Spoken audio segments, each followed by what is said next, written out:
Erev Tov Mevorach, Birshut Moray Verabotai. Alors, on va étudier Bezrat Hashem ce soir, Parashat Hashavua. On commence un nouveau Chumash, Chumash Vaikra. On va étudier aussi le rapport avec la Parashat Zachor. C'est rare que Parashat Zachor tombe Parashat Vaikra, mais cette année, avec Shana Meuberet, alors donc on a Parashat Zachor qui tombe Parashat Vaikra, et donc il faut trouver le rapport entre Parashat Vaikra et Parashat Zachor. Et de là, on va avoir une compréhension, d'accord, une Havana, et donc on va essayer de trouver les clés de la fête qui arrive toujours dans les shiurim de Paracha, comme il dit le Shla Kadosh et le tour. Quand il y a une fête, alors étudie bien la Paracha qui précède la fête et tu trouveras les clés et les éléments importants de la fête. Donc on comprendra, Bezrat Hashem, la fête de Purim. Et en dernier, je voudrais rattacher aussi Bezrat Hashem, on aura une Brit Mila, Bezrat Hashem, chez Beito Bismano, même si ce n'était pas Beito Bismano de vendredi, mais ça sera Beito Bismano cette semaine, Brit Mila de mon fils. Et on sait que la Brit Mila, c'est en rapport avec Purim, parce qu'il y a marqué la Yehudi Maïta Ora Vesimcha Vesason Vikar. Il dit la Gemara Masechet Megillah, dans la page 15, il dit la Gemara Ora, c'est quoi? Les Juifs, ils ont eu Ora, Simcha, Sason, Vikar. Ora, c'est Torah. Ils ont eu la Torah. Simcha, c'est Yom Tov, un jour de fête. Sason, Zumila, Brit Mila, Vikar, Elut Filin. Donc, Sason, Zumila. Alors, donc, il faut comprendre quel rapport la Brit Mila a pourri. Alors, donc, Bezrat Hashem, on commence doucement, doucement. Alors, Chumash Vaikra, tout le monde sait que c'est le Chumash des Korbanot. Tous les Korbanot, les sacrifices qui étaient faits au Beth Amikdash, leur place, elle est dans le Chumash Vaikra, un Chumash qui n'est pas facile à étudier, qui est difficile, à tel point que Rabbi Avram Ibn Ezra, la Shalom, il demande pourquoi toutes les mitzvot, parce qu'on a pris beaucoup de mitzvot dans Chumash Bamidbar, Devarim, pourquoi on commence les mitzvot, les Chumashim des mitzvot, parce que jusqu'à maintenant, on a eu Chumash Bereshit, c'est la création, et la mise en place des patriarches. Après, on a Chumash Shemot, c'est Chumash HaGeoula, la sortie d'Égypte, le don de la Torah, la Shrina qui réside en Israël, la construction du Mishkan. Donc, en fait, les mitzvot, ils commencent à partir de Chumash Vaikra. Alors, donc, le Ibn Ezra, il demande pourquoi on commence les mitzvot avec les sujets les plus complexes. Qui c'est qui doit maîtriser les halachot korbanot? Les Kohanim, les Lévi'im. En Israël, ça ne les regarde pas trop. Bon, c'est ça qu'on va comprendre vu que ce n'est pas vrai et que ça nous concerne, même nous les Israéliens. Il y a des Kohanim, Baruch Hashem, mais même nous les Israéliens, ça nous concerne. Alors donc il faut comprendre pourquoi. D'ailleurs, le Kli Yakar, il dit sur le premier mot de la paracha, premier mot du Chumash Vaikra, il y a un petit Aleph. Aleph Zaira. Pourquoi il y a ce Aleph Zaira? On va voir aujourd'hui plusieurs explications. Mais le Kli Yakar, il dit parce que les enfants, ils sont Me'ulafim. Me'ulafim, c'est-à-dire ils apprennent. D'accord? Le Ilouf, c'est apprendre à un jeune enfant, c'est apprendre les Aleph, à Alfecha Bina. Le Rabbi Yaakov Abersera, il s'appelle Alfecha Bina. C'est je t'apprendrai la sagesse. Alors il dit, puisque c'est les premières mitzvot qu'on enseigne aux enfants, parce que c'est le commencement des mitzvot, alors on commence avec un petit Aleph, que même les enfants, ils doivent commencer avec les korbanot. Comme ça, il dit le Kli Yakar, c'est ça la raison qu'il y a petit Aleph. Mais on verra tout à l'heure. Alors donc, on a dans notre paracha, Perek Aleph, Bet, Gimel, Dalet et He, 5 chapitres. Le premier chapitre, Kadosh Baruch Hu appelle Moshe et lui dit Adam qui akriv mikem korban lachem. Et voilà un homme qui sacrifiera, qui approchera, yakriv milachon lekarev korban lachem, mina behema, mina bakar ou mina tzon. Donc les sacrifices se font de toutes sortes d'animaux, de volailles. Alors on a toutes sortes de korbanot. Le premier korban qui est dans cette paracha, c'est le korban Ola. Korban Ola, il va nous prendre tout le Perek Aleph. Korban Ola, c'est un korban qui s'appelle Ola puisqu'il monte entièrement à Kadosh Baruch Hu. Tout ce qui est dans la bête ou dans la volaille monte en tant que korban. Ensuite, le Perek Bet, c'est korban Mincha. Mincha, c'est un cadeau à Kadosh Baruch Hu. Nefesh, là on dit Nefesh, d'accord? Dans le Perek Aleph, on dit Adam qui akriv. Et dans Perek Bet, on dit nefesh ki takriv. On réfléchira sur ça tout à l'heure. Alors, mincha, c'est un korban intéressant puisqu'il est accessible aussi pour les pauvres. Il y a des korbanot qu'il faut avoir des moyens. Acheter une vache, acheter un veau, acheter même un mouton, c'est pas donné. Mais la mincha, elle est pour tous les porte-monnaies. Même celui qui a seulement un petit peu de farine, il y a mincha. Mincha, comment on fait? La première mincha, c'est avec le solet, d'accord? Donc avec la semoule, il met de l'huile, il fait le komet, il fait le kumto, et c'est comme ça qu'il fait la mincha. Donc le perek bet, c'est mincha. Le perek gimel, c'est korban shelamim. Korban shelamim, pourquoi il s'appelle shelamim? Parce qu'on a une sorte de korbanot où on partage le korban, on le partage entre Akadosh Baruch Hu, le Kohen, le propriétaire, Bilachon, Shlamim, Shalom. Ça fait le shalom entre tout le monde. Et c'est un korban qui fait le shalom entre Akadosh Baruch Hu et Am Israël. C'est ça qui s'appelle Shlamim. Et donc chaque korban, quand on parle de Ola, Mincha, Shlamim, chacun il a ses conditions. Par exemple, Ola, ça peut être que des mâles. Il y a des korbanot, c'est que des femelles. Il y en a, c'est les deux. Ils ont des différentes halachot. Ça, c'est Perek Gimel. Donc, on a Ola, Mincha, Shlamim. Perek Dalet, on commence le Korban Khatat. Korban Khatat, c'est déjà lorsqu'il y a une faute qui a été commise. Quelqu'un qui a fait un Chet Bishgaga, il a sans faire exprès, il a transgressé Shabbat. Sans faire exprès, il a mangé pas kasher. Ou bien, quand c'est une faute collective, par exemple, il y a eu une Hora'at Shgaga. Par exemple, le Kohen Agadol, il a donné une halacha, il s'est trompé. Ça arrive de se tromper. Et donc, il a donné une Hora'at Shgaga, donc il y a un Korban Khatat. Korban Khatat, lui aussi, le Korban Khatat. Khatat, ça vient du langage les Khatot, milachon, nettoyage. Quand il y a une faute, il faut nettoyer la faute. Alors ça, c'est le Korban Khatat, le sens du Korban Khatat. Et le dernier chapitre de la paracha, Perek He, Venefesh ki techeta, Vesham'a kol ala vehu ed, O nefesh asher tiga bechol davar tameh, ou ki iga betumat adam. Là, on parle déjà de quelqu'un qui est venu en contact avec une impureté. Alors là, qu'est-ce qu'il doit ramener? Korban Hacham. Et donc, il est venu rentrer dans le Beth Amikdash impur. C'est déjà Korban Hacham. C'est un Korban encore un petit peu plus grave. Alors donc voilà, 5 chapitres dans la paracha, 5 sortes de Korbanot. Ça, c'est juste les sujets évoqués dans notre paracha. Alors, je voudrais ce soir me focaliser sur plusieurs sujets qui m'ont interpellé quand j'ai étudié la paracha. Tout d'abord, c'est le petit Aleph du Vaïkra. Le petit Aleph du Vaïkra, il faut savoir pourquoi on a des lettres. Dans la Torah, plusieurs fois, on a des petites lettres ou des grandes lettres. Et chacune, elle a une raison. Ce n'est pas pour rien. Donc, c'est ce qu'on va essayer de réfléchir ce soir. Deuxième point que je voudrais réfléchir avec vous ce soir, c'est la différence qu'il y a entre le Perek Aleph et le Perek Bet. Le Perek Aleph, comment il commence? Comme je vous ai dit, Daber el bene Israël va'amarta alehem, Adam qui akriv mikem. Et voici l'homme qui va venir faire des sacrifices. On parle de Adam. Dans le Perek Bet, quand on ne parle pas du Korban Ola, on parle du Korban de la Mincha, il y a marqué Venefesh qui t'akriv. Pourquoi ici il y a marqué Adam? Ici il y a marqué Korban. Ça, c'est ce qu'on va essayer de réfléchir. Ensuite, il y a quelque chose de très, très intéressant. Rashi, au début de la paracha, je vous invite à le regarder. Rashi dans le pasuk Bet. Adam qui akriv mikem, quand il dit Rashi Adam, keshe yakriv bekorbanot nedava, Adam lama ne'ema. Il demande Rashi pourquoi il y a marqué Adam et il n'y a pas marqué Ish. Il dit pourquoi il y a marqué Adam? Il dit ça nous rappelle, il dit Rashi, Adam Arishon.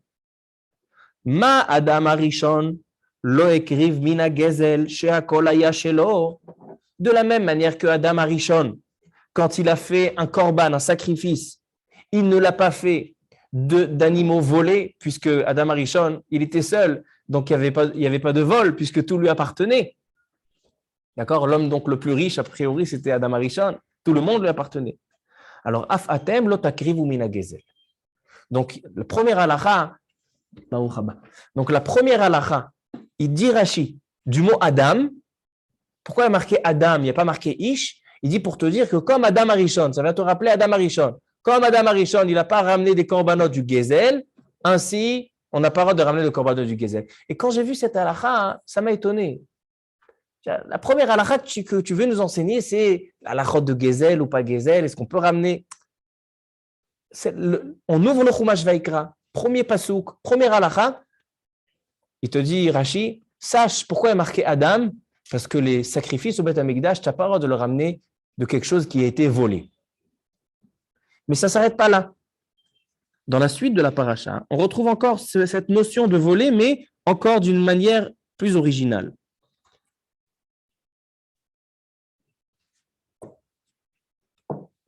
Regardez dans le Perek Aleph, Pasuk Tet Zayin.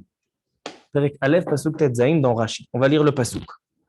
Le Pasuk, il dit que le Korban Ola, il peut se faire de trois manières. Ou bien avec du bétail, bakar, ou bien avec des moutons, minatson, ou bien avec la volaille.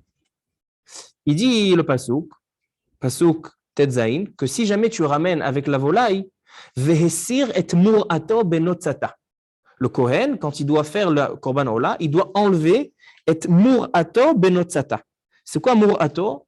C'est l'endroit des excréments de la volaille. On doit le retirer. Et c'est quoi benotzata? C'est avec les intestins de la poule, de la volaille.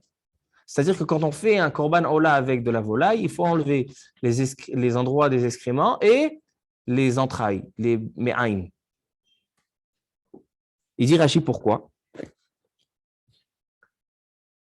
Mur'ato mekom arei, veze azefek. Benotzata im bene me'eha, venotza leshon davar ma'ous. Parce que c'est quelque chose qui est ma'ous, on ne ramène pas ça en tant que korban. Une ligne plus tard, il demande Rashi, verabotenu amrou, maintenant, c'est là le Rashi que j'ai besoin.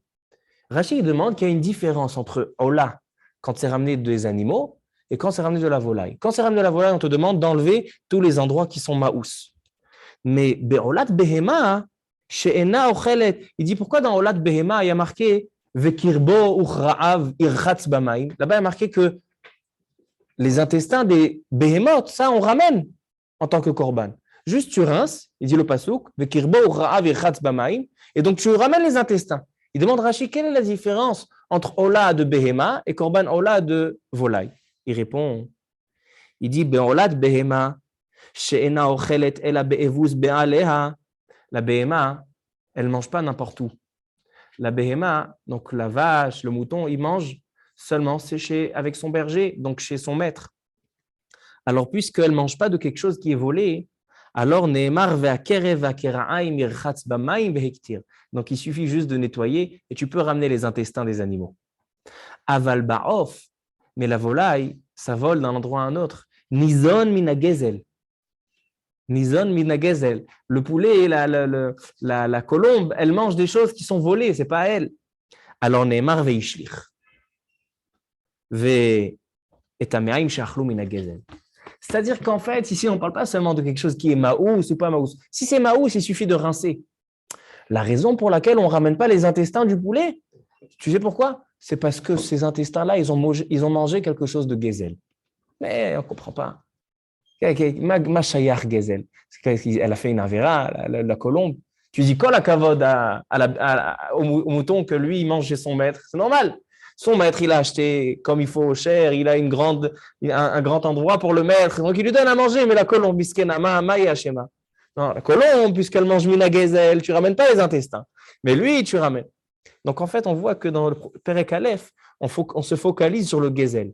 Il y a marqué Adam, comme Adam Arishon, et il y a marqué aussi le inyan de est-ce qu'on ramène les intestins. Alors, ça, c'est aussi quelque chose qu'on va se focaliser. Ensuite, on a aussi quelque chose de magnifique. Ça se trouve dans le Perek Bet. Donc, au sujet de la mincha. Il est marqué comme ça. Dans le Perek Bet, Pasuk Yud Gimel. A dit la Torah. Vechol korban minchatecha bamelach timlach. Dit le pasouk, lorsque tu fais un korban, il faut que tu mettes du sel. Velo tashbit, et en aucun cas, tu ne saleras pas melach berit Elohecha. Le melach, il a un brit, il a une alliance avec Akadosh Baruch Hu. Al kol korbancha takriv melach. Tous les korbanot au Beth Amikdash, ils devaient être assaisonnés. Il dit Rashi.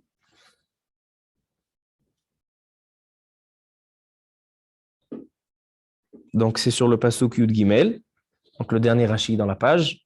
Melach berit, shehabrit kruta la melach misheshet yeme bereshit, sheuvtechu hamayim atachtonim liikarev bamizbeach bamelach, venisu hamayim bachag.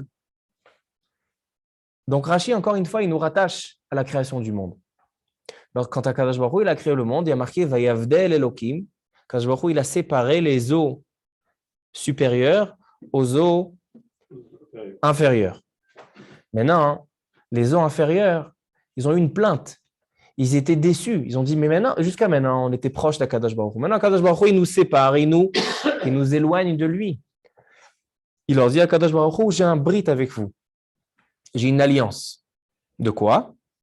C'est que dans tous les corbanotes, on va ramener quelque chose de vous pour vous ramener en haut. On va prendre le sel qui vient de l'eau inférieure, on va le mettre dans le korban il est censé monter, donc en fait vous allez remonter, retrouver votre place proche d'Akadosh Baruch Hu. Ça c'est dans les corbanotes, et aussi on va faire avec vous le Nisuch Hamayim. À Sukkot, on faisait Nisuch Hamayim, on mettait sur le korban de l'eau. C'est-à-dire parce que l'eau elle a été vexée, donc on la ramène. Ça aussi, il faut qu'on comprenne c'est quoi le inyan du Mélach, et que l'eau elle a été vexée, donc on essaye de la ramener en haut. Ça aussi c'est un Rashi qu'on va essayer de travailler.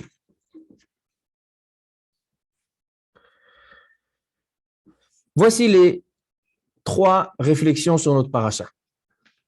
Maintenant, réflexion sur parachat Zachor.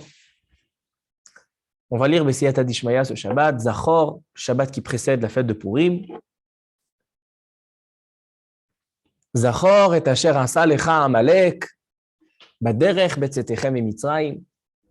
On a une mitzvah d'éliminer toute trace de Amalek, timche et zecher Amalek mitachat hashamayim. Qu'est-ce qu'il a fait, Amalek? Qu'est-ce qu'il a fait de si grave? Il y a marqué Kiyad al-Kessia, Milchama la Hashem ba-Amalek. Akadosh Baruch Hu, il a une guerre contre Amalek. Et donc, c'est pour ça qu'on dit Kiyad al-Kessia. Il y a une main qui est mise sur la chaise. Kiyad al-Kessia. Une main qui est mise sur le trône d'Akadosh Baruch Hu. Le Midrash Tanchuma, sur ce passage, Parashat Zachor, c'est à la fin de Parashat Beshalach. Il y a 2 endroits. On a dans Kitetse, excusez-moi. Zachor, c'est à la fin de Parashat Kitetse, et à la fin de Parashat Beshalach, on a la guerre avec Amalek. En Israël, ils sont arrivés à Rephidim. Après que la mer s'est déchirée, Yam Souf, ils sont arrivés à Rephidim. Et à Rephidim, Vayavo Amalek, Vailachem em Israël birfidim. Il a fait la guerre contre eux. Ça, c'est la lecture du jour de Purim. Donc, en fait, dans cette prochaine semaine, on va lire ces 2 passages. Et Zachor et asher asa lecha Amalek, souviens-toi, à la fin de Parashat Kitetse. Et à Purim, on va lire Vayavo Amalek, Vailachem em Israël birfidim. Qu'est-ce qu'il a fait de si grave? Alors, on connaît tous le Pshat Pashut, que le Pshat, il est que Amalek, c'est en fait le premier qui a déclaré la guerre contre le peuple élu. Donc, c'est en fait, Kiryat Yam-Souf, c'est là où en Israël, ils sont sortis d'Égypte, et après les Nissim, donc, ils disent les Chachamim, la Ambatia, elle était chaude. Donc, il y avait, tout le monde, ils ont vu la présence d'Akadosh Baruch Hu. Maintenant, il est venu à Amalek, Vekirer et Ambatia. Il a refroidi la Ambatia. Qu'est-ce qui s'est passé? À cause de lui, Reshit Goïm Amalek, à cause de lui, toutes les guerres que les nations ils ont contre nous, c'est par la force de Amalek. Ça, c'est Al-Pi Pshat. Ça, c'est le Pshat. Mais moi, j'ai envie d'essayer de comprendre ce soir. Est-ce que Amalek il a fait quelque chose de encore plus profond? Alors, sur ce passouk-là, Kiyad al-Kesiyah milchama l'Hashem ba'Amalek, il y a un Midrash Tanchuma. Le Midrash Tanchuma, il dit quelque chose d'intéressant. C'est quoi Kiyad al-Kesiyah? En général, quand on veut dire trône, on dit Qui c'est? Une chaise, c'est qui c'est? C'est quoi qui yad al-kes? Il manque un aleph. On aurait dit qui yad al-kissé, ya. La main elle est sur la chaise d'Akadosh Baruch Hu. C'est quoi al-kes? Il dit le Midrash Tanchuma, En hakise shalem ad sheimache zarao shel Amalek. C'est-à-dire que non seulement qu'on a une guerre contre Amalek, mais le trône d'Akadosh Baruch Hu n'est pas entier.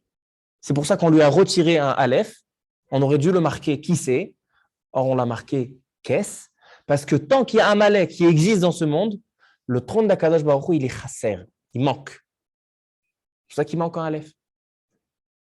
Et c'est ça qui yad al-kessia. Il y a une main qui est sur l'emprise du trône d'Akadosh Baruch Hu. Elle lui a pris le aleph. Milchama Hashem ba Amalek. Comme ça, il dit le Midrash Tanchuma. Alors moi, je vous pose une question. Pourquoi c'est si grave? Pourquoi, tant qu'il y a un Amalek qui existe dans le monde, alors le trône d'Akadosh Baruch Hu n'est pas complet, n'est pas entier? Ça, c'est la remarque sur Parashat Zachor. Et dernière remarque pour ce soir, après on va donner un peu d'explication, c'est le rapport entre la Brit Mila et Purim. On a dit, il y a marqué dans la Gemara Megillah, la Yehudim Aïta Ora veSimcha veSason Vikar. Ora, c'est la Torah. Simcha, c'est la fête. Sason, c'est la Brit Mila. Vikar, c'est les Tfilin. Quel rapport entre les Tfilin et entre la Brit Tfilin aussi, il faut comprendre. Et ce soir, je vais me focaliser sur la Brit Mila. Quel rapport entre la Brit Mila et Purim? Bezrat Hashem, on va donner une explication qui va tout nous répondre. Et la Parasha, et Zachor, et le Inyan de la Brit Mila.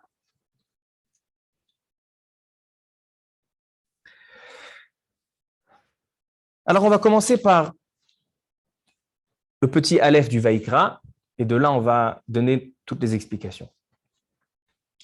Sur la petite lettre du Vaïkra, on a plusieurs explications. On a donné tout à l'heure l'explication du Kli Yakar. Il y a l'explication du Baal HaTurim. Baal HaTurim, il dit pourquoi il y a marqué Vaïkra avec un petit Aleph? Parce que Moshe Rabbeinu, que aujourd'hui c'était sa Iloula, Zayin Be'adar, la Iloula de Moshe Rabbeinu, Alav Shalom, Zechutot Agen Alenu. Moshe Rabbeinu, il avait une grande anava. D'accord? Il était distingué de sa grande anava, humilité. Et Moshe Rabbeinu, lorsqu'on dit Vaïkra el Moshe, Akadosh Baruch Hu a appelé Moshe, Moshe Rabbeinu, il avait du mal à écrire ce terme Vaïkra. Quoi, je suis au niveau d'Akadosh Baruch Hu, qu'il m'appelle. Qu'est-ce qu'il a fait, Moshe Rabbeinu? Il a dit, moi, je vais écrire Vaïkar, comme il y avait avec Bil'am. Bil'am, quand Akadosh Baruch Hu l'a appelé pour avoir des prophéties, alors c'était marqué Vaïkar. C'est pas vraiment Vaïkra, Vaïkar. On va voir tout à l'heure ce que ça veut dire. Et donc, Moshe Rabbeinu, il a dit, je me mets au même niveau que Bil'am. Il voulait mettre Vaïkar. Akadosh Baruch Hu, il a dit, non, Bil'am, lui, c'est seulement Vaïkar. Toi, je veux que ce soit Vaïkra. Qu'est-ce qu'il a fait, Moshe Rabbeinu? Il a dit, d'accord, je peux pas faire autrement qu'Akadosh Baruch Hu me dit, mais je vais faire un petit Aleph. Vaïkra, Aleph Zaïra.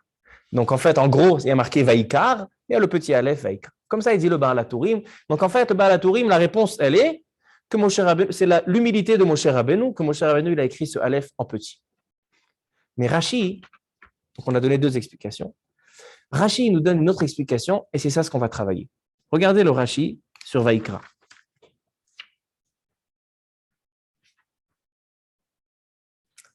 Le premier Rashi dans Chumash Vaïkra, il dit comme ça, Vaïkra el Moshe. Lechol dibrot ou lechol amirot ou lechol tzivouim kadma kri'a. Leshon chiba.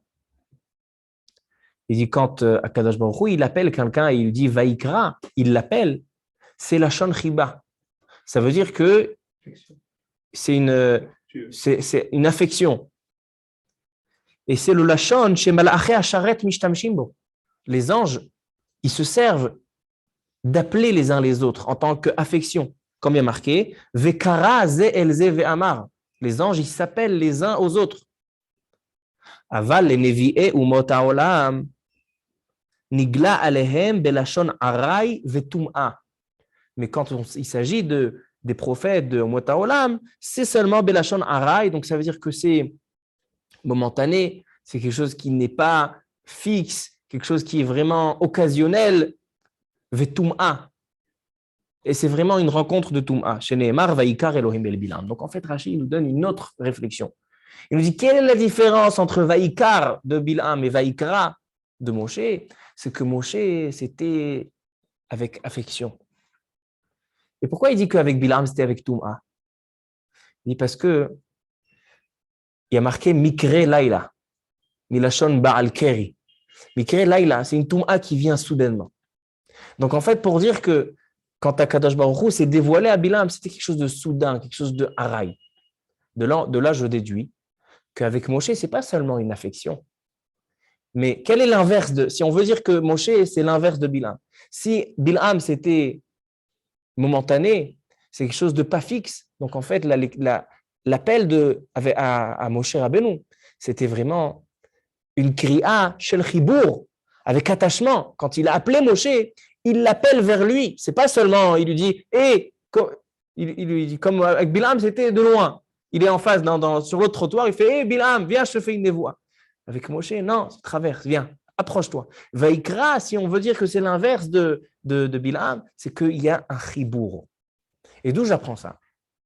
C'est un passage qu'on récite 3 fois tous les jours. On dit dans Ashrei Yoshvei Betecha, on dit Karov Hashem lechol kore'av, lechol asher yikra'uhu be'emet. Akadosh Baruch Hu est proche, Karov Hashem lechol kore'av. Il est proche de tous ceux qui l'appellent, Milashon kri'a. De là, on voit que qu'est-ce qui rapproche les deux individus? L'appel. Ou Korelo, quand il l'appelle, Vekara zel ze ve'amar, c'est un rattachement. Karov Hashem, c'est une kirva. Donc en fait, le Chumash Vaikra, il commence en te disant que le sens de l'appel à Moshe pour lui enseigner les lois des korbanot, c'est s'approcher. Kadosh Baruch Hu, il souhaite s'approcher de Moshe Rabbeinu. Ça, c'est dans le terme Vaikra. Il y a une arichout, on ne va pas élargir, il y a le Rabbeinu Bechaye, il allonge, c'est quoi le terme Vaikra, mais j'ai envie de travailler cette idée-là, que Vaikra, c'est un chibour, un attachement, un lien. Le Al-Shich HaKadosh, Rabbeinu Moshe Al-Shich, Alav Shalom, il dit que tout le sens des korbanot, quand on vient parler des korbanot, le sens des korbanot, c'est l'approche, le lien, la kirva avec HaKadosh Baruch Hu. Comme ça, il dit le Al-Shich HaKadosh. Pourquoi il dit ça? À cause de notre deuxième réflexion. On a dit quelle est la différence entre le Perek Aleph et le Perek Bet, le chapitre de Ola et le chapitre de Mincha? C'est que le chapitre de Ola, il s'appelle Adam qui akriv mikem. C'est quoi Adam qui akriv mikem? Yakriv mikem, ils disent les Mefarshim.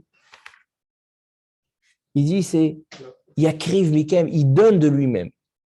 Le korbanot, c'est aussi milashon kirva, milashon approcher. Un korban, un sacrifice en hébreu, il s'appelle korban, du langage karov, proche. Et ainsi, il y a marqué dans le mincha, dans le premier mot de Perek Bet, c'est nefesh. Regardez Rashi sur nefesh, qu'est-ce qu'il dit? Rashi, il dit, Perek Bet, pasuk aleph, nefesh ki takriv, lo nemar nefesh bechol ha-korbanot, bechol korbanot edava. Le terme nefesh n'est pas mentionné dans tous les korbanot, seulement ici. Et la bemincha. Seulement dans le korban mincha. Pourquoi? Midar kolit nadev mincha. Qui c'est qui donne en général la mincha? C'est le ani, le pauvre, comme j'ai dit tout à l'heure, que la mincha, elle n'est pas chère, c'est de la semoule, solette. Amar HaKadosh Baruch Hu, ma'aleh alav keilu ekriv lafsho. Le pauvre, il n'a pas ramené grand-chose. Le pauvre, il a ramené un peu de semoule. Mais c'est pour ça qu'il a marqué nefesh. Sache que le pauvre qui a ramené un petit peu de semoule, c'est comme s'il a ramené son âme, comme s'il a ramené son nefesh. Donc, on voit ici aussi que le korban, c'est une proximité. Donc, en fait, on a deux éléments qui nous font réfléchir à ce point-là. D'abord, le Vaikra, que Vaikra, c'est Karov Hashem lechol kore'av, c'est s'approcher. Kadosh Baruch Hu, il s'est approché de Moshe, pas comme avec Bilam. C'est une connexion. Et aussi le sens des korbanot. Le sens des korbanot, c'est la proximité avec Hashem. Nefesh qui t'akriv, Adam qui akriv mikem, c'est et le korban milashon karov et aussi le nefesh, quelqu'un qui emmène un korban, c'est comme s'il a ramené son âme. Et en fait, c'est comme ça qu'ils disent les Mefarshim. Vous savez qu'il y a une machloket dans les Rishonim, une machloket qui est me'od harifa, une machloket qui a été très dure entre le Rambam et le Ramban souvent, on a de marloquettes Rambam, Ramban, sur le sens des corbanotes. C'est quoi le sens? Ramener des animaux, les tuer et les brûler au Beth Amikdash, c'est quoi le sens? Le Rambam, il dit quelque chose d'étonnant, qu'on s'y attendait pas. Il dit le Rambam, dans le Sefer Moreh Nevochim, il est ramené dans le Ramban, dans la paracha. Il dit que le sens des corbanotes, c'est annuler la Avodah Zara. Dans le monde, il y a de la Avodah Zara. Il y en a, si vous allez en Inde, eux, ils font la Avodah Zara de la vache. Vous savez, quand il y a la vache qui traverse, il faut s'arrêter. Eux, c'est la Avodah Zara de la vache. Les Égyptiens, leur Avodah Zara, c'est le mouton. C'est pour ça que Shabbat Hagadol, ils ont attaché le mouton. Chaque Oved Kochavim, chaque idolâtre, il a son idole. Et il ramène des animaux. Il y en a qui ramènent le sel aussi. Il dit le Rambam, c'est pour ça que toutes ces choses-là, la vache, le mouton, le sel, tout ça on fait en tant que korban, pour annuler la Avodah Zara. Mais le Rambam, il dit que c'est difficile à comprendre. C'est ça le sens des corbanotes. C'est pour ça qu'on fait tant de corbanotes dans l'année, et on dit que les tfilotes, c'est à la place de corbanotes. C'est seulement pour ça, pour annuler l'idolâtrie. Aujourd'hui, il n'y a plus d'idolâtrie. Aujourd'hui, ils ne savent pas faire votre kochavi. Alors, le Rambam, il faut le comprendre. Mais le Ramban, il dit un autre pshat. Il dit le Ramban, il dit le Ramban que le korban, il est de s'imaginer comme si c'est moi qui est sur l'autel, qui est sur le misbéach. Je ramène un animal, on lui fait la smicha, on lui fait la shrita, etc. C'est quoi le but? Le but, il est qu'en fait, c'est l'homme qui aurait dû donner sa vie.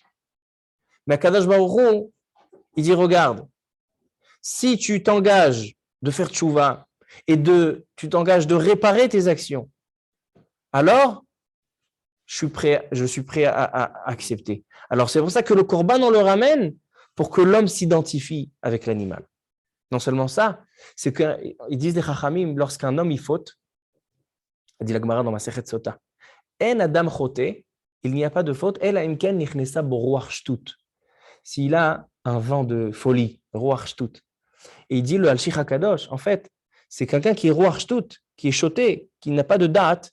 Quelle est la différence entre la béhéma et l'homme? C'est le date. Donc si tu n'as pas de date, tu es au niveau de la béhéma. Donc en fait, toi, tu vaux une béhéma. Donc tu as donné ta valeur, dit le Al-Shich HaKadosh. Si en adam choté la imken nichnesa bo ruach shtut, alors si tu avais ruach shtut, c'est que tu n'as pas de date, tu es une béhéma. Comme ça dit le Al-Shich HaKadosh. Donc en fait, on voit que c'est ça le sens. Le sens, il est, qu'est-ce qu'on fait avec ce korban? On le brûle pour qu'il monte. On essaye de se rapprocher d'Akadosh Baruch. Le sens des korbanot, le sens de Chumash Vaikra. J'ai posé la question tout à l'heure. Pourquoi on commence les mitzvot? C'est le Ibn Ezra qui demande. Pourquoi on commence les mitzvot, la Torah, par Chumash Vaikra? Pourquoi les enfants, on commence à leur apprendre les premières mitzvot, c'est Chumash Vaikra? Apprends-leur des mitzvot sympathiques, Shiloh Haken, Kiryat Shema, Tfilin. Tu commences par les korbanot. Parce que le sens des korbanot, c'est pour ça qu'aujourd'hui, on a 3 tfilotes. On a les korbanot qui ont été remplacés par des prières. Les prières, ils sont comme des korbanot. Pourquoi? Parce que le sens du korban, il dit le pasouk, et ça c'est un pasouk qu'on dit dans la Brit Mila, Zivrei Elohim, Ruach Nishbara. C'est quoi Zivrei Elohim? Quels sont les sacrifices qu'Akadosh Baruch Hu désire? Ruach Nishbara, un esprit qui vient et il se casse devant Akadosh Baruch Hu. Quelqu'un qui fait tchouva devant Akadosh Baruch Hu. Quelqu'un qui regrette ses faits. Quelqu'un qui veut s'approcher d'Akadosh Baruch Hu. Ruach Nishbara. Ça, c'est les Zivrei Elohim. Zivrei Elohim, Ruach Nishbara. Lev Nishbar venidke, un cœur cassé, Elohim lotivze. Akadosh Baruch Hu, tu es obligé d'écouter. C'est ça le sens des korbanot. C'est ça le sens de Chumash Vaikra. C'est comme ça que je réponds à toutes les remarques qu'on a fait. Il nous reste encore la remarque du Gezel, on y arrive tout à l'heure.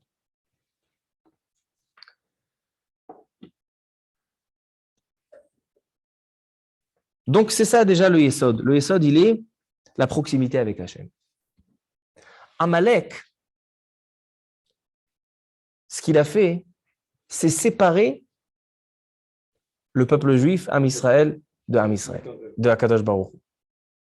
Amalek, il est appelé dans les Mekoubalim le Mafrid. Mafrid, c'est celui qui fait le piroud, qui fait la séparation. En quoi Amalek, il a fait la séparation? Alors écoutez, Dvarim Niflaim, on va ramener une explication du Bnei Issachar et une explication du Shem Shmuel. Dvarim Niflaim Beyoter. Il dit le Shem Ishmuel que Amalek, il est le Chotzetz Bamalchut, celui qui fait la Chatzitza, celui qui fait la séparation. Vehu Hamafrid Alouf. C'est qui le Alouf? Aloufo chez l'homme, c'est Akadosh Baruch Hu. Et il dit, c'est pour ça qu'il y a marqué, maintenant vous allez comprendre, on dit que Amalek, ki yad al kesiyah, il y a une main sur le trône d'Akadosh Baruch Hu, ki yad al kesiyah, milchama la Hashem ba Amalek. Quand il y a Amalek, le trône, il n'est pas entier. Au lieu de marquer qui c'est, il y a marqué kes. Qu'est-ce qu'on a retiré? Le Aleph. Aleph milachon aloufo shel olam. Aleph, c'est Akadosh Baruch Hu. Amalek, ce qu'il fait, c'est qu'il retire Akadosh Baruch Hu de Am Israël. Am Israël, c'est le trône de Akadosh Baruch Hu. On sait que la Avot HaKadoshim, c'est la Merkava, la Shrina. Le trône d'Akadosh Baruch Hu, c'est Am Israël. Donc, en fait, si la Shrina ne réside pas parmi Am Israël, c'est-à-dire qu'il n'y a plus de chibour entre le Kes et le Aleph, donc il n'y a pas le Kissé, c'est qui le fait? C'est Amalek. En quoi Amalek il fait? Et donc, selon ça, on va comprendre quelle est la gravité et pourquoi là, on a une mitzvah d'exterminer et de combattre tout souvenir de Amalek. Pourquoi? Parce que ce qui fait Amalek, il nous sépare d'Akadosh Baruch Hu. Et c'est exactement l'inverse du Chumash Vaikra. Déjà, on peut comprendre la parallèle entre Parashat Vaikra et Parashat Zachor. C'est exactement Davar Veipucho. C'est exactement la parallèle. C'est que Chumash Vaikra, les Korbanot, c'est ce qui vient te rapprocher d'Akadosh Baruch Hu, qui vient te rattacher à Akadosh Baruch Hu. Tandis que Amalek, Parashat Zachor, c'est ce qui te sépare. Maintenant, on va comprendre en quoi Amalek, il nous a séparés d'Akadosh Baruch Hu. La raison, elle est très, très simple, Rabotai. Le problème de Amalek, sa richoute particulière, c'est le timing, le temps qu'il a choisi pour venir combattre. Qu'est-ce qu'il y a marqué à la fin de Parashat Beshalach? Vayavo Amalek, vailachem im Israël berefidim.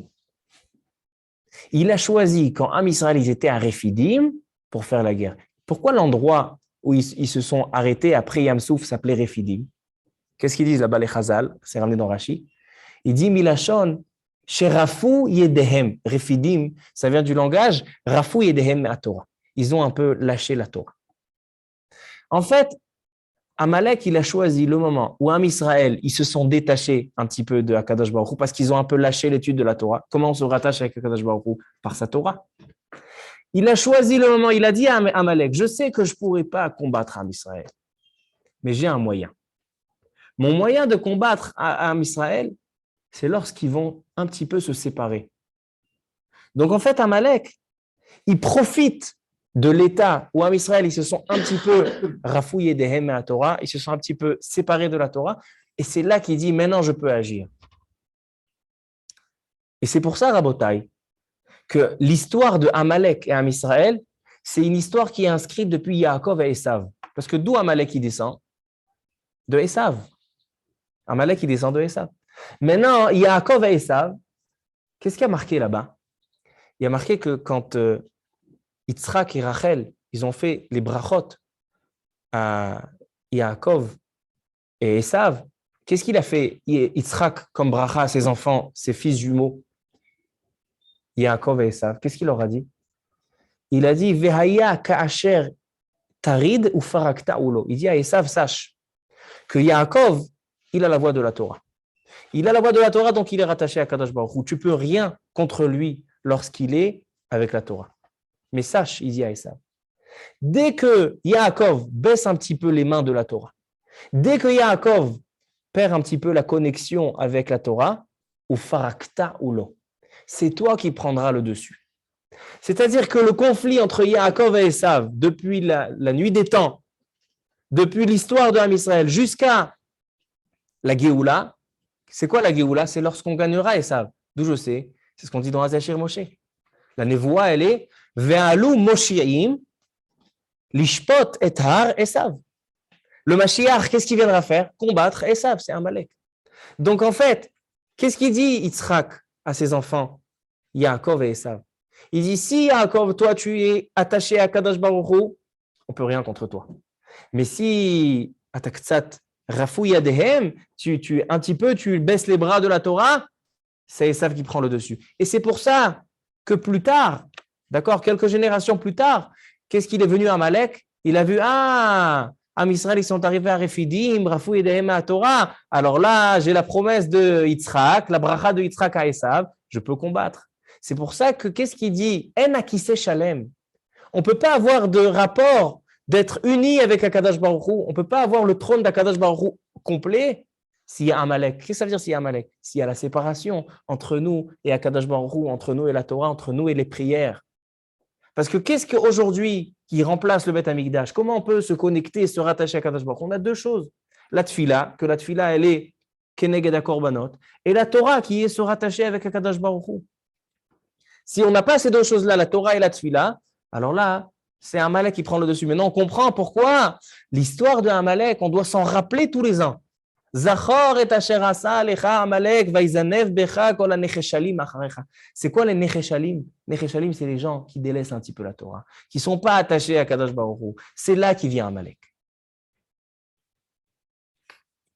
Comme ça, il explique le Shem Ishmuel.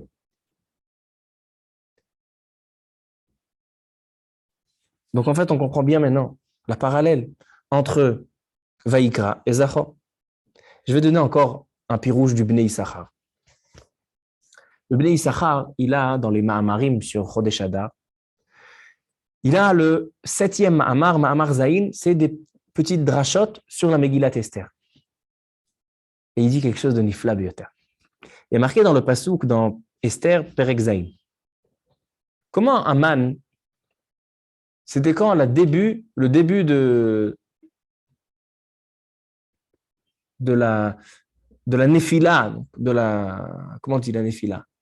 La chute de Haman, il fait. C'était quand le commencement de la chute de Haman.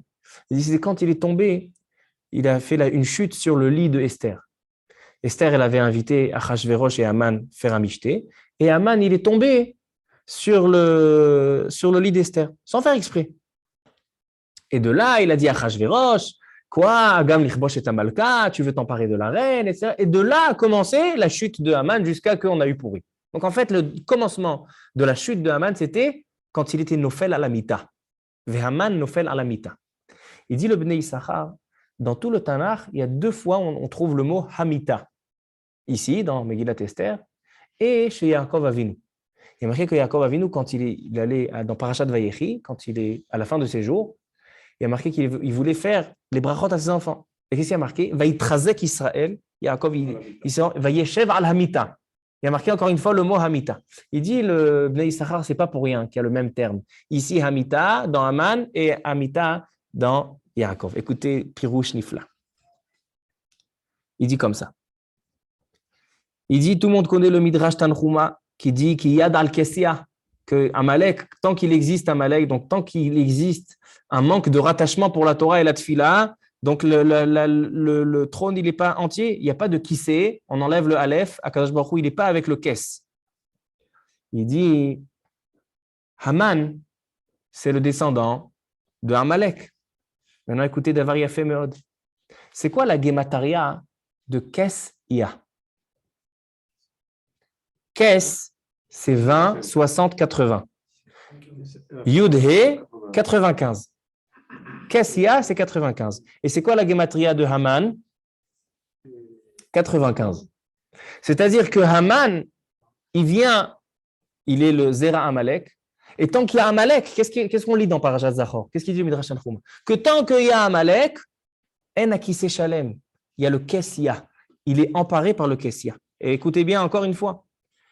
C'est quoi la Gemataria de Kissé David? 95. D'accord? Alors en fait, David Ameler, qui est le roi d'Israël, qui vient rattacher la royauté d'Akadosh Baruch Hu avec Am Israël, lui, il vient rattacher. Il vient contrer Aman qui vient détacher. Donc en fait, on a cette histoire de Am Israël. C'est toute son histoire. Depuis qu'il y a eu Yaakov et Esav, le commencement de l'histoire de Am Israël, le conflit éternel entre Yaakov et Esav jusqu'à la Géoula, où il y aura Bayom Haou Hashem Echad Ushmo Echad, on a ce conflit. C'est ou bien on a le 95 de qui c'est David, de la royauté d'Israël, de l'attachement, et donc là on est sur le Kessia, que c'est 95, ou bien c'est Haman 95 qui vient contrer ça. Et il continue, il dit, Oddava. C'est pour ça qu'il y a marqué dans les deux endroits Hamita, Hamita. Quand Haman il tombe sur le Hamita, c'est quoi l'Hamita? C'est l'endroit où l'homme il se repose. Adam Asher Nish'an Aleh. Alors si un homme il se repose sur le lit d'Israël, c'est-à-dire qu'il se repose sur le trône d'Akadosh Baruch Hu, il est rattaché, alors il y a marqué Vaïtrazek Israël, Vaïeshev Hamita. Donc il y a Vaïtrazek Israël. Mais si à la période de Achashverosh, ils ont un petit peu délaissé la Torah, alors qu'est-ce qui se passe? Vehaman nofel alamita. Alors c'est ou nous ou Haman. Comme ça, il dit, le Bnei Issachar, il allonge encore ses paroles. Il dit, Vehaman aya gilgul shel Esav, comme chez Katav Haramaz, al pi Kabbalah, Haman, c'est le gilgul de Esav. Alors qu'est-ce qu'on voit ici, Rabotai? On voit quelque chose d'extraordinaire. On voit qu'en fait, que tout le sens de notre Avodat Hashem, tout le sens de la guerre contre Amalek, ce n'est pas seulement à Purim que ça se passe, mais c'est dans toute notre vie qu'on a une guerre contre Amalek. Le Zachor, il doit nous sonner toute notre vie. Parce que toute notre vie, elle est faite de quoi? De Torah et de Tfila. C'est le Chumash Vaikra. Pourquoi les premières mitzvot, c'est les korbanot? Parce que c'est toute notre vie. Toute notre vie, c'est des sacrifices. Toute notre vie, c'est quand on a des nisyonot. Quelqu'un, il a un nisayon, il a une épreuve. Alors, c'est un korban qui donne. Les chachamim, ils disent même, quelqu'un qui met la main dans la poche pour sortir un shekel pour le pauvre. Et il va lui sortir toutes les pièces qu'il a dans la poche, sauf le shekel. Il va lui sortir une pièce de 10, une pièce de 5, un demi-shekel, 10 agora, jusqu'à qu'à la fin, il arrive au shekel. Elle dit la Gemara, c'est des issourim, c'est un korban. Toute notre vie, elle est faite de korbanot, parce que toute notre vie, elle est se rapprocher d'Akadosh Baruch Hu, parce que le sens du korban, c'est se rapprocher d'Akadosh Baruch Hu. C'est ça, Vaikra El Moshe. C'est ça le sens, le nefesh qui dit Rashi. C'est quoi le pauvre? Qu'est-ce qu'il a ramené, le pauvre, le hani? Il a ramené un peu de solette. C'est quoi un peu de solette? C'est comparable avec s'il a ramené le riche, il a ramené des veaux, des kvassés. Elle dit la Torah, non, lui il a ramené son nefesh. Nefesh qui t'acrive, lui il a ramené son nefesh. Parce que le but du korban, c'est pas qu'est-ce que tu ramènes, mais qu'est-ce que toi tu as ramené de toi-même. Adam qui acrive Mikem. Et dit l'Al Shira Kadosh, c'est pour ça qu'il a marqué Adam. Rashi, il a dit pourquoi marquer Adam? Pour nous rappeler de Adam Arishon, l'Omina Gezel. Mais il dit l'Al Shira Kadosh, c'est quoi Adam? Parce que Adam, c'est la chose la plus basse. Milachon Adama. Pourquoi pas marquer Ish? Adam, ça vient de la Adama. Et malgré tout, il peut se rapprocher. Adam qui acrive. L'homme, même s'il est tout en bas, il peut s'approcher. Il acrive, Milachon Litkarev. Adam qui acrive, Mikem, Korban Lachem. Maintenant, pourquoi on s'est focalisé, maintenant je réponds sur la première question, pourquoi on s'est focalisé sur le Gezel? On dit que la volaille, on ne peut pas ramener de ses intestins parce que ça mange du... Parce que quand on vient parler de korbanot, de proximité avec Akadosh Baruch Hu, il faut que ce soit les choses les plus proches de nous. Le Gezel, un homme, il ne peut pas s'identifier avec du Gezel. Elle dit la Gemara dans Masechet Baba Metzia qu'un homme préfère Kav Shelo, préfère avoir $1 million plutôt qu'avoir 9 millions de dollars de son ami. Mitisha kabin shel chavero. La Gemara qu'elle dit, un homme, il ne peut pas se rattacher avec quelque chose qui n'est pas à lui. Et puisque le sens des korbanot, c'est de se rattacher avec Akadosh Baruch Hu, de revenir à notre racine, alors c'est pour ça que la Torah, elle met en avant qu'on ne peut pas ramener des korbanot du Gezel. Parce que tu as raté tout le sens. L'inverse de rattacher à Akadosh Baruch Hu, c'est le Gezel. Parce que le Gezel, tu ne peux pas t'identifier avec la chose. Parce que ça, elle ne t'appartient pas. Donc on comprend la paracha, on comprend Zachor, on comprend Purim. Je termine avec la Brit Mila. Qu'est-ce que c'est la Brit Mila? Pourquoi la Yehudim aïta ora vesimcha vesason vikar? Ils ont eu la Torah et ils ont eu aussi la Brit Mila. Quel rapport la Brit Mila avec Purim? Selon ça, c'est très simple. Un bébé, lorsqu'il naît, il n'est pas bar mitzvah. Il ne connaît rien, il ne sait rien faire. La première chose qu'on lui fait, c'est qu'on le rend en tant que sacrifice. C'est pour ça que dans la Brit Mila, on dit Zivrei Elohim Ruach Nishbara. On le rapproche d'Akadosh Baruch Hu. Si on veut donner un sens à la vie de ce petit, si on veut qu'il ait un sens à sa vie, alors on commence par le faire un korban. Maintenant, lui, il ne peut pas ramener son âme parce qu'il n'est pas encore bardat. On ramène son corps. Le sandak, c'est un misbéach. En fait, on est en train de faire un korban. Parce qu'on veut donner un sens marqué dans sa chair, un sens à sa vie. Il se rappellera toujours que le commencement de sa vie, c'était comment? Par se rapprocher. Parce que c'est le sens de toute sa vie. C'est pour ça que la Yehudim Aïta Ora Vesimcha, ils étaient dans une période où ils étaient éloignés d'Akadosh Baruch Hu. C'est pour ça qu'Amalek est survenu. Quelle est notre réponse sur Amalek?